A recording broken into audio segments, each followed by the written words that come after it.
Here's the first one. Life and business is like the changing seasons. That's the first phrase. Life and business is like the changing seasons. One of the best ways to describe life, it's like the seasons. Frank Sinatra sings, life is like the seasons. Now here's the second phrase. Very important. You cannot change the seasons, but you can change yourself. You can't change the seasons, but you can change yourself. And see, that's how life gets better for you, not by chance, but by change. Now here's the 4 major lessons in life to learn. I've got my first book finished, came out a couple of weeks ago. This is in it, the 4 major lessons in life to learn. Here they are. Number 1, learn how to handle the winters. That's lesson 1. They come right after falls, with regularity. Some are long and some are short and some are hard and some are easy, but they keep coming. You must learn to handle the nights. They come right after days. You must learn to handle difficulty. It comes right after opportunity. You must learn to handle recessions. They always follow progressions for the last 6,000. See, it isn't going to change. The lesson you must learn is how to handle it. And there's all kinds of winters, right? The winter when you can't figure it out. The winter when it all goes smash. The winter when it turns belly up. The winter when it won't work, when you've run out of money and you've got a broken heart. See, those are winter times.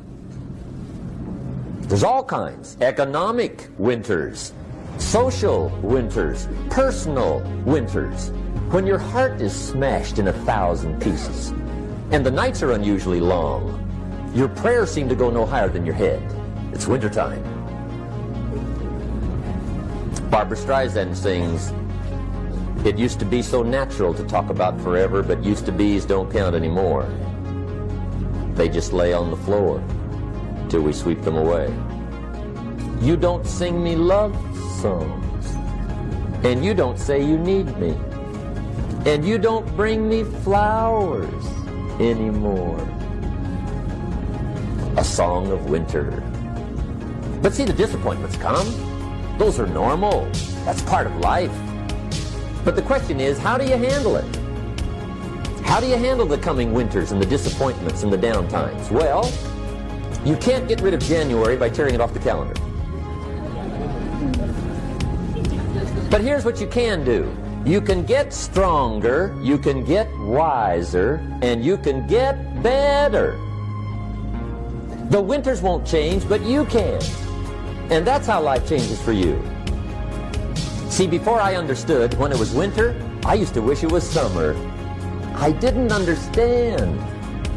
When it was hard, I used to wish it was easy. I didn't know. And then Mr. Schoaf gave me a part of his very unique philosophy when he said, "Don't wish it was easier, wish you were better." See, that triggered my whole life change. Don't wish for less problems. Wish for more skills. Don't wish for less challenge. Wish for more wisdom. That's the key. So that's lesson 1. Learn how to handle the winters. Here's lesson 2. Learn how to take advantage of the spring. That's the second one. Spring is called opportunity. And spring follows winter. What a great place for it. If you were going to put it somewhere, that'd be the place to put it, right after winter. And pray tell, how often does spring follow winter? Every year with regularity, 6,000. You can almost count on it. See, opportunity always comes. Days follow nights. Isn't that terrific? Opportunity follows difficulty. But here's what you must learn to do. Underline these 2 words in that key phrase. Take advantage. Underline those 2. You must learn to take advantage of the spring. See, just because spring rolls around is no sign you're going to look good come fall. You gotta do something with it. In fact, you have to get good at one of two things in life: planting in the spring or begging in the fall. Or get somebody to do it for you. See, those are about the only alternatives. Now here's what else you must do. Take advantage of the springs quickly, because there's only a few. Just a handful of springs have been handed to each of us. They don't come forever. Life is fairly brief. So you got to read every book you can get your hands on what to do with your springs while they're here. And take advantage, they soon run out. The Beatles wrote, "Life is so short." And for John Lennon, it was extra short. But life is brief. Elton John sings, "She lived her life like a candle in the wind." It's brief. So whatever you're going to do with your life, you got to get at it. Don't just let the springs pass. Here's the third major lesson in life to learn. Learn how to protect your crops all summer. You got to take care of what you start. Sure enough, as soon as you've planted your garden in the spring, the busy bugs and the noxious weeds are out to take it. And here's the next bit of truth. They will take it unless you prevent it. And that's the third major skill to learn. You've got to learn to prevent the intruder from taking all the good you start. It's one of the challenges. Here's two key phrases under number 3. First one, all good will be attacked. On this planet. Maybe not the next one we get to, but on this one, all good will be attacked. Every garden will be invaded. Not to think so is naive. And here's the second phrase. All values must be defended. Political values, social values, community values, family values, marriage values, friendship values, business values. Every garden must be tended all summer. Third major lesson. Now here's number 4. Fourth major lesson in life to learn. Learn how to reap in the fall without complaint. Learn to reap come harvest time without complaint. Take full responsibility for what happens to you. It's one of the highest forms of human maturity, accepting full responsibility. It's the day you know you've passed from childhood to adulthood, the day you accept full responsibility. And another note, learn to reap in the fall without apology. Without apology if you do well, and without complaint if you don't. That's maturity. I used to have that long list of reasons why I wasn't doing well. To explain. You got to explain, right? Otherwise you're going to look bad. I used to have this funny list called Reasons for Not Looking Good.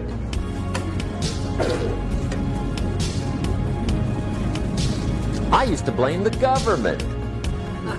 I mean, you can believe that or not. It was at the top of my list. I had a lecture second to none. The government. That was on my list. I used to blame taxes. Look what you got left after they take everything. And they expect you to do well. That was on my list there. Prices, that one's easy, right? You walk into the supermarket with $20, come out with a little half bag. So I had that on the list. I used to blame the weather. I blamed the traffic.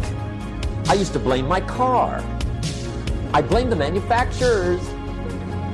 I used to blame the company. I blamed company policy. I used to blame the training program.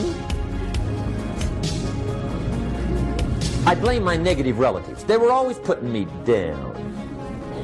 I blame my cynical neighbors. They're just selfish, looking out for themselves. Won't loan you money? They were on my list.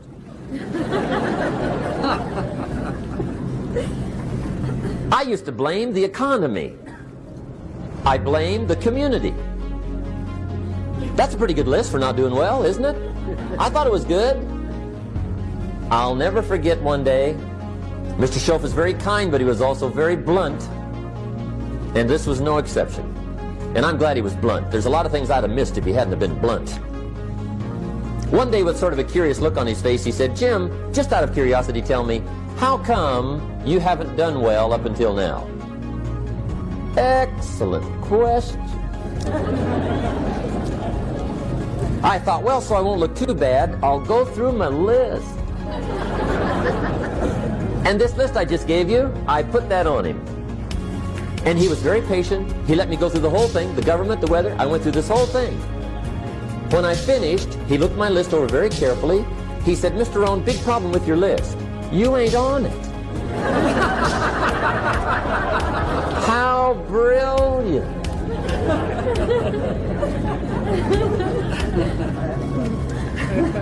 When I went to work for him a few months later, I learned very quickly to tear up my list, reasons for not doing well, and I threw it away.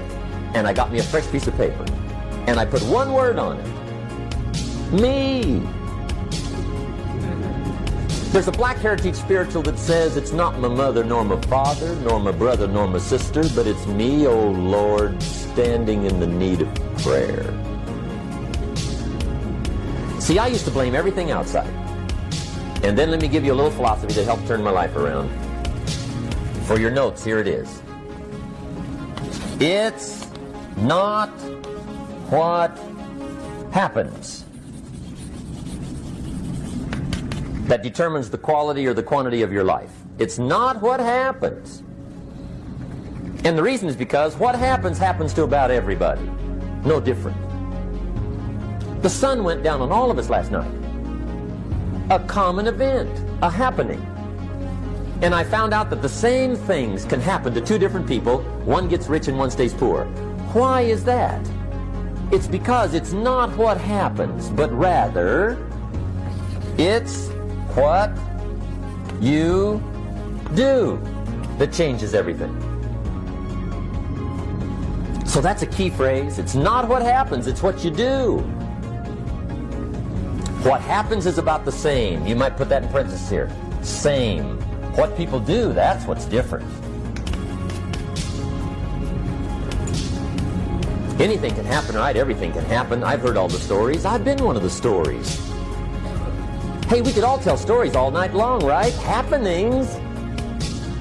Anything can happen. Have you heard of Murphy's Laws? Anybody here heard of Murphy's Laws?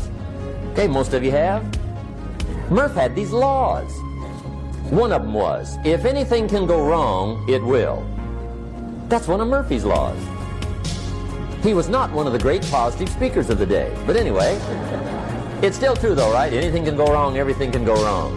For sure. I've fallen out of the sky so many times. Once to the tune of a couple of million. Devastating. Took me a while to survive that one. Now, it wasn't all that much, but it was all I had. Right? I mean, that's when it's much, right? When it's all you got. If you got 3, 2 go, you got 1 left, you ain't looking that bad. But when it all goes. Has anybody been there when it all went? Anybody? Come on, the rest of you liars. Go ahead. Hey, we've all been there, right? When it all went. Of course, it used to be a long time ago, right? When you ran out of money, got to 0, you were all through. Heck, now you can whistle right on by 0, right? I mean, they will bury you. That's what they will do.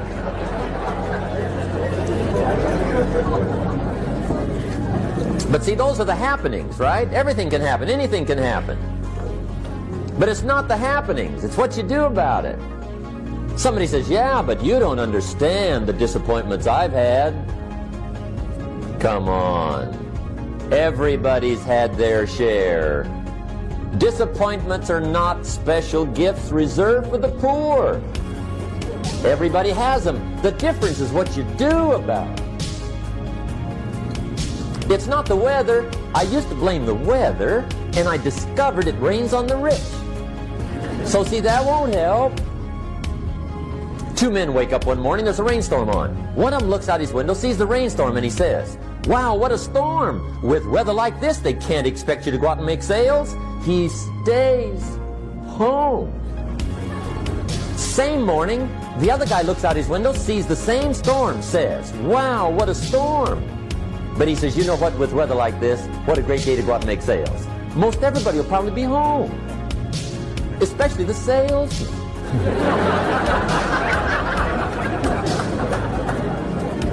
See, that's the difference in how your life works out. It's not what happens, it's what you do.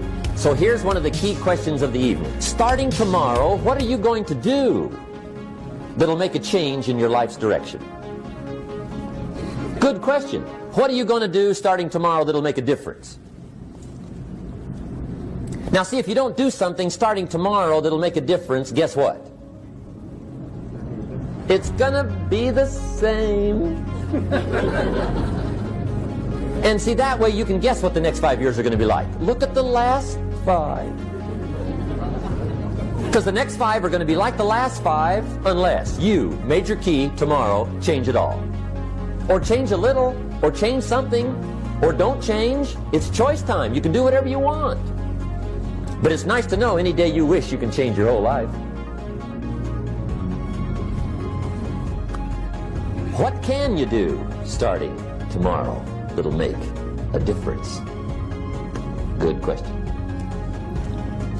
What can you do with economic chaos, massive disappointment? What can you do with a broken heart? What can you do when it won't work?